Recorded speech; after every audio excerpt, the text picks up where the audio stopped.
5, 4, 3, 2, 1, 0.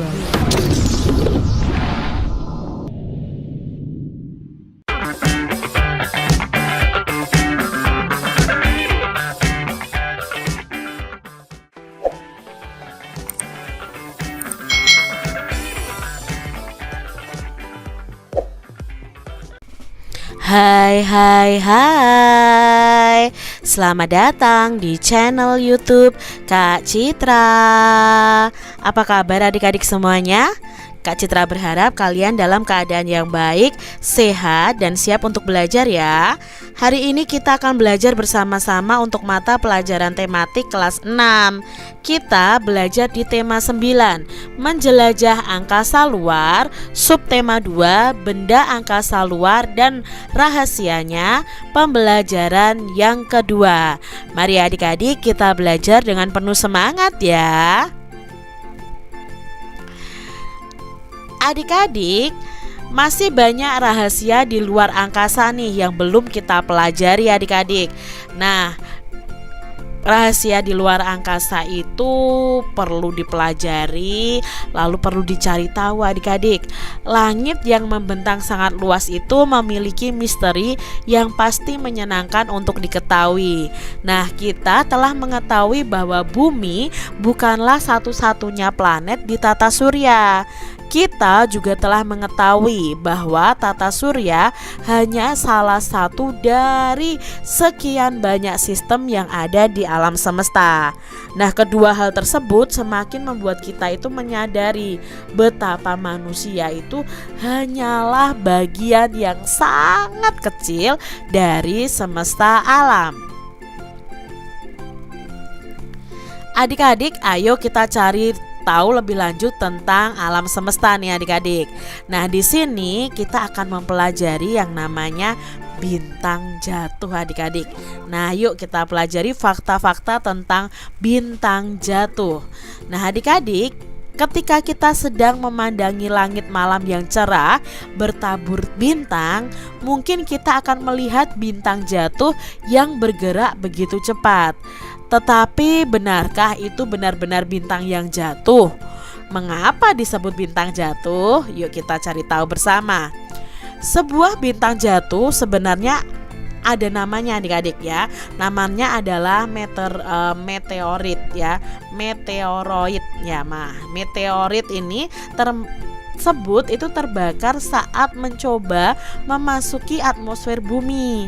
Jadi bintang jatuh itu bukanlah bintang sama sekali adik-adik. Tidak ada bintang yang dapat jatuh. Nah, meteoroid ini adalah benda kecil yang ada di luar angkasa.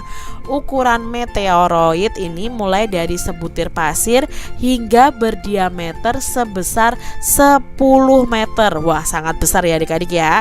Jika meteoroid ini berukuran lebih kecil dari sebutir pasir, maka para astronom itu menyebutnya dengan debu antar planet. Tapi jika meteoroidnya itu berdiameter lebih dari 10 meter, maka para astronom itu menyebutnya sebagai asteroid. Nah, itu tadi ya perbedaan meteoroid sama asteroid adik-adik. Lalu adik-adik, di sini meteoroid itu disebut sebagai bintang berekor. Nah, ketika meteoroid ini memasuki atmosfer bumi, ia akan membentuk ekor terang di belakangnya.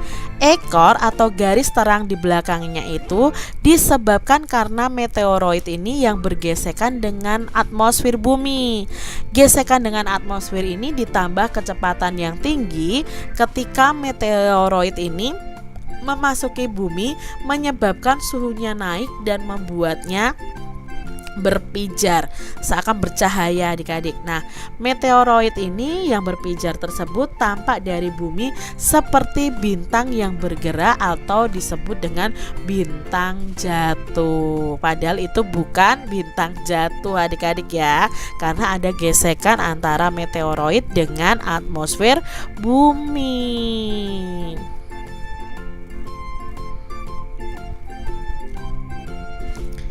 Adik-adik, masihkah kalian ingat tentang asteroid dan sabuk asteroid yang berada di sistem tata surya kita? Nah, sabuk asteroid merupakan kumpulan asteroid yang membatasi antara planet dalam dan planet luar ya. Kalian masih ingat ya? Asteroid itu berjumlah sangat banyak dan besar. Nah, asteroid itu tertahan di jalurnya di antara orbit planet Mars dan planet Jupiter. Nah, para ahli menduga ada sekitar 30.000 asteroid yang berada di sabuk asteroid ini.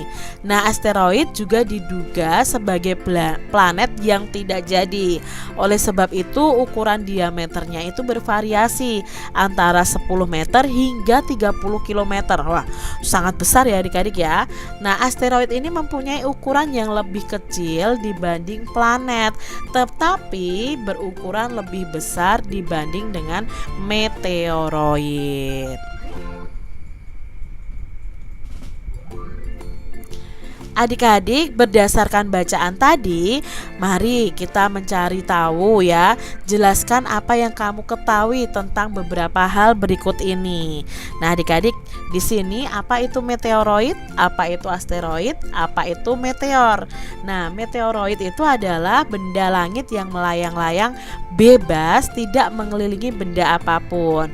Nah, bagaimana terjadinya meteoroid ini? Meteoroid ini bentuknya kecil dan dipercaya sebagai pecahan dari komet dan asteroid. Lalu apa itu asteroid?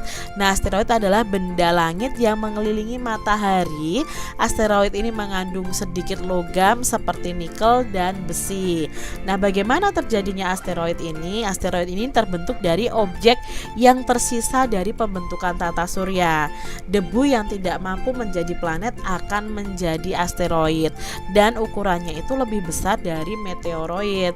Lalu apa itu meteor? Nah, meteor adalah benda angkasa berupa pecahan batuan angkasa yang jatuh dan masuk ke atmosfer bumi. Nah, bagaimana ya terjadinya meteor ini? Meteor itu terbentuk dari meteorit yang terbakar saat memasuki atmosfer bumi. Itu tadi perbedaan antara meteoroid, asteroid, dan meteor. Adik-adik, sebelumnya kamu telah mencoba mencari tahu bahan dan alat apa saja yang hendak kalian gunakan untuk membuat model tata surya ya. Pada pembelajaran sebelumnya bisa menggunakan karton atau bisa menggunakan bola untuk yang 3 dimensi. Nah, dengan tambahan informasi yang kamu miliki saat ini, bersama dengan teman kalian buatlah sketsa model tata surya adik-adik ya. Kalian sudah pelajari, kalian buat nih model sketsanya tentang tata surya. Gunakan daftar periksa berikut ini, lalu lakukan pengecekan apakah langkah-langkah yang kamu buat itu telah sesuai dan lengkap. Nah, berilah tanda centang nih jika kamu telah melengkapinya. Contohnya nih adik-adik ya, kalian bisa membuat tabel seperti ini. Apakah kalian menggunakan kertas ukuran A4 untuk menggambar? Lalu apakah kalian menuliskan data tentang jarak planet? Ya, misalnya kalian periksa sudah semua ya kalian centang. Nah, di sini ada 10 pengecekan yang bisa kalian kerjakan. Nah, yang ke-11 ini adalah mempresentasikan di depan kelas. Nah, kalau kalian diminta mempresentasikan ya berarti kalian centang. Tetapi kalau tidak ya kalian tidak centang. Seperti itu adik-adik. Nah, adik-adik di sini bagaimana pengalamanmu mempersiapkan model yang hendak kamu buat? Pasti menyenangkan ya.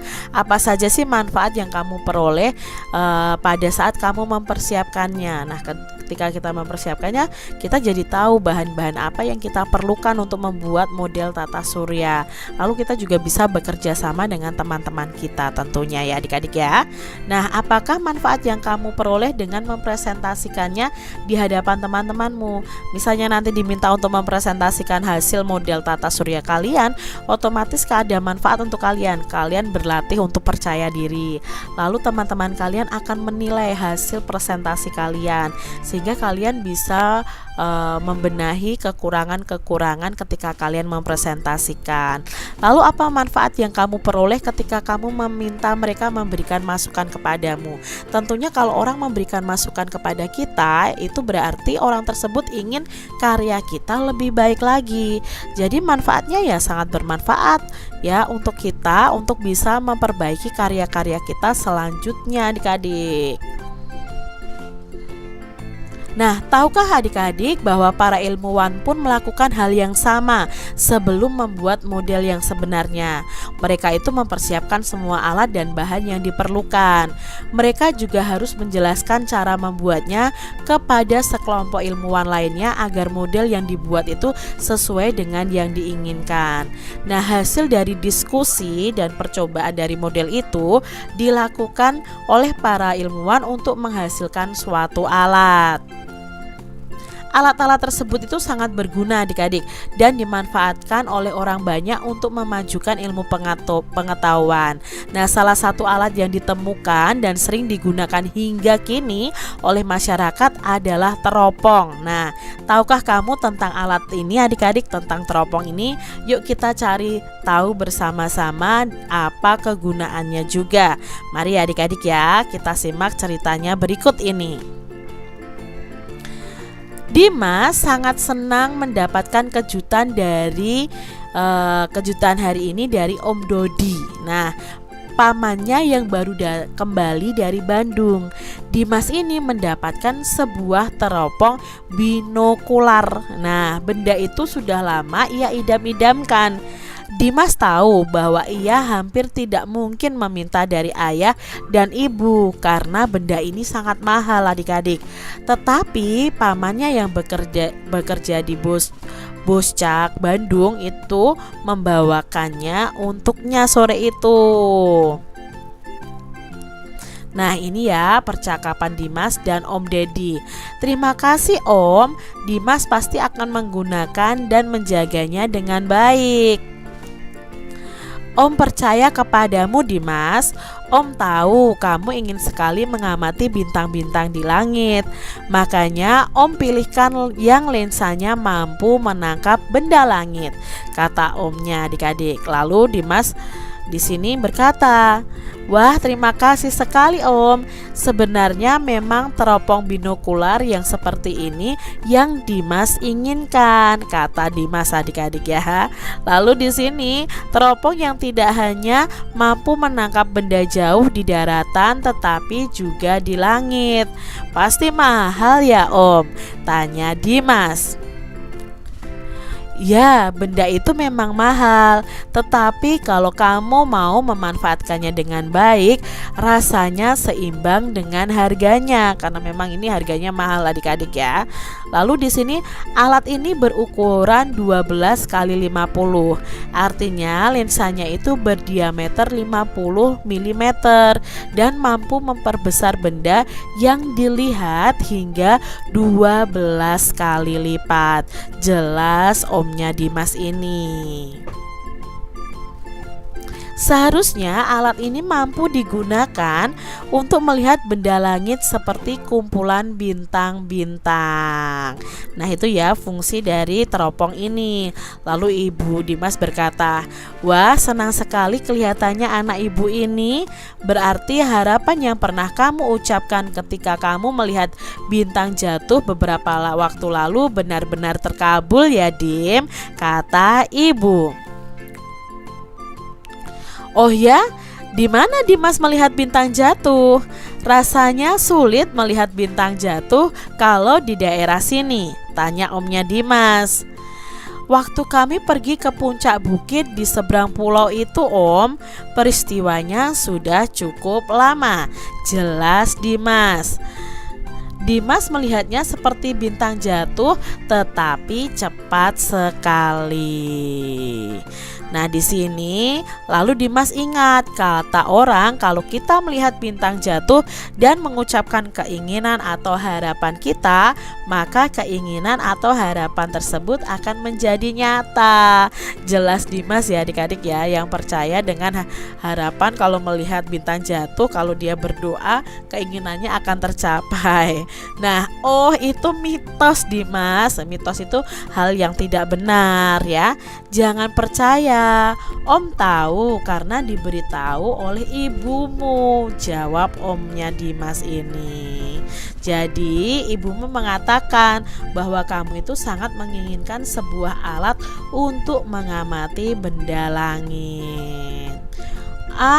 Ibu dan Om Dodi ternyata telah bekerja sama ya. Terima kasih Bu, terima kasih Om. Dimas janji akan memanfaatkannya dengan baik, jawab Dimas. Ya Dim, tapi jangan lupa dengan kegiatanmu yang lain ya. Belajar, mengerjakan tugas di rumah, dan sekolah harus tetap diutamakan, kata Om Dimas. Nah setelah itu baru kamu menggunakan waktumu untuk mengeksplorasi benda-benda langit kesukaanmu. Itu pesannya Om Dimas. Lalu Dimas menjawab, pasti Om. Nah itu tadi adik-adik ya percakapan Dimas dengan Om Deddy yang memberikan teropong. Adik-adik, dalam cerita tadi pasti ada alur cerita nih. Alur cerita itu bisa disebut dengan jalan cerita atau plot ya. Nah, alur cerita atau jalan cerita sebuah tulisan fiksi itu akan membantu pembaca untuk mengetahui rangkaian peristiwa di dalamnya. Alur cerita itu biasanya menjelaskan masalah atau konflik penyelesaiannya. Nah, perhatikan kembali cerita visi di atas, lalu lakukan kegiatan berikut ini secara mandiri. Nah, kalian bisa menjawab nih pertanyaan ini berdasarkan bacaan teks fiksi tadi. Judul ceritanya adalah Teropong, Binokular, dan Bintang Jatuh. Siapa saja tokohnya? Ada Dimas, ada Om Dodi, ada Ibu Dimas. Lalu di mana peristiwanya? Oh, di rumah Dimas. Lalu kapan? Sore hari. Lalu apa yang terjadi dan mengapa? Dimas ini sangat menginginkan sebuah teropong binokuler karena ingin mengamati bintang-bintang di langit. Nah, bagaimana penyelesaian masalah tersebut? Nah, Om Dodi, omnya Dimas ini memberikan hadiah sebuah teropong binokuler untuk Dimas.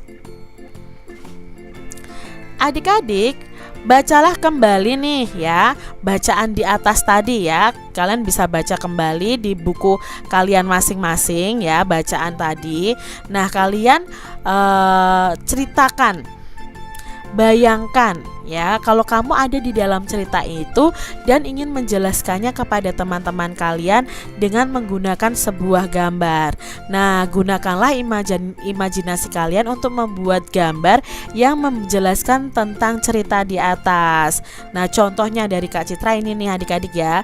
Dimas itu sangat menginginkan sebuah teropong binokular ya, karena Dimas ingin mengamati bintang langit, bintang-bintang di langit. Lalu Om Dodi tadi memberikan hadiah sebuah teropong binokuler ya. Nah, adik-adik itu gambarannya, contohnya seperti itu. Nah, tukarkan gambar kalian dengan teman kalian nih. Lalu minta pendapat mereka. Adakah persamaan dan perbedaan antara gambar dan keterangan yang kalian buat dengan yang dibuat oleh teman kalian? Nah, pasti ada persamaannya, ada perbedaannya adik-adik. Jika kamu adalah penulis cerita di atas dan kamu diberikan kesempatan untuk mengubah jalan ceritanya, bagian mana nih adik-adik yang ingin kalian ubah? Lalu akan seperti apakah cerita di atas jika kamu ubah? Coba adik-adik bisa tuliskan di buku tulis kalian masing-masing jika ingin mengubah jalan ceritanya. Bagaimana ya hasil perubahan yang kamu lakukan terhadap cerita fiksi di atas? Nah, apakah kamu menemui kesulitan untuk melakukannya? Kalian bisa berkonsultasi dengan guru kalian. Membuat cerita fiksi itu merupakan salah satu kegiatan berkreasi yang menggunakan imajinasi kita dan pengalaman pada saat yang sama adik-adik. Nah, manusia itu memiliki kemampuan berkreasi untuk menyalurkan perasaan dan pendapatnya. Banyak cara dan media yang digunakan manusia untuk berkreasi. Salah satunya itu melalui seni tari. Nah, bagaimana ya masyarakat di sekitar kita menggunakan seni tari untuk berekspresi? Mari kita baca bersama-sama bacaan berikut ini. Tari kreasi daerah. Tahukah adik-adik apa yang disebut dengan tari kreasi? Tari kreasi itu disebut juga dengan tari modern. Tidak seperti tari tradisional yang memiliki pakem dan aturan tertentu yang harus diikuti, tetapi tari kreasi ini lebih bebas. Akan tetapi, tari kreasi yang ada saat ini sering masih menggunakan sebagian dari gerak-gerak dasar yang diambil dari tari tradisional. Nah, hal ini disebabkan karena pengaruh budaya tradisi di Indonesia masih sangat kuat. Pernahkah adik-adik melihat pergelaran tari kreasi di rumah kalian? Salah satu tari kreasi daerah adalah tari jejer kembang menur. Nah, tari kreasi tersebut baru saja ditampilkan di Istana Merdeka. Tarian tersebut dibawakan dalam rangka merayakan kemerdekaan Republik Indonesia yang ke-72 di bulan Agustus tahun 2017. Nah, tari ini merupakan tari kreasi dari tari gandrung. Nah, tari gandrung itu berasal dari Banyuwangi, Jawa Timur. Saat ini seniman Banyuwangi itu banyak mengembangkan tari gandrung menjadi kreasi baru. Namun demikian mereka itu tidak melepaskan beberapa gerakan dasar pada tari gandrung. Nah, selain itu properti tari dalam tari gandrung itu juga masih menjadi ciri khas. Tari gandrung itu sebenarnya merupakan tari berpasangan adik-adik. Akan tetapi dalam pergelarannya saat ini, tarian ini dibuka dengan tari jejer gandrung. Nah, tari jejer gandrung ini ditarikan semua penari secara tunggal. Setelah itu para penari akan mengundang pasangannya untuk menari bersama. Di daerah lain di Indonesia tentu banyak sekali tari kreasi daerah yang diciptakan. Tujuannya adalah agar daerah itu tetap melestarikan seni budaya daerahnya. Nah, tari kreasi itu biasanya dibuat sesuai dengan perkembangan masyarakat saat ini. Beberapa gerakan, properti tari maupun lagu pengiringnya dikembangkan menjadi lebih dinamis dan modern. Nah, selain itu, tari kreasi juga digunakan untuk menyampaikan pesan-pesan yang sesuai dengan keadaan masyarakat saat ini. Hal ini merupakan salah satu cara untuk mempertahankan dan mengembangkan warisan daerah, dan upaya ini itu dilakukan agar generasi muda dapat meneruskan dan melestarikannya. Adik-adik, bagaimana nih dengan daerah kalian? Apakah daerah kalian itu memiliki tari khas daerah? Lalu adakah usaha-usaha untuk mengembangkannya menjadi tari kreasi daerah? Coba ya kalian amati di daerah kalian masing-masing.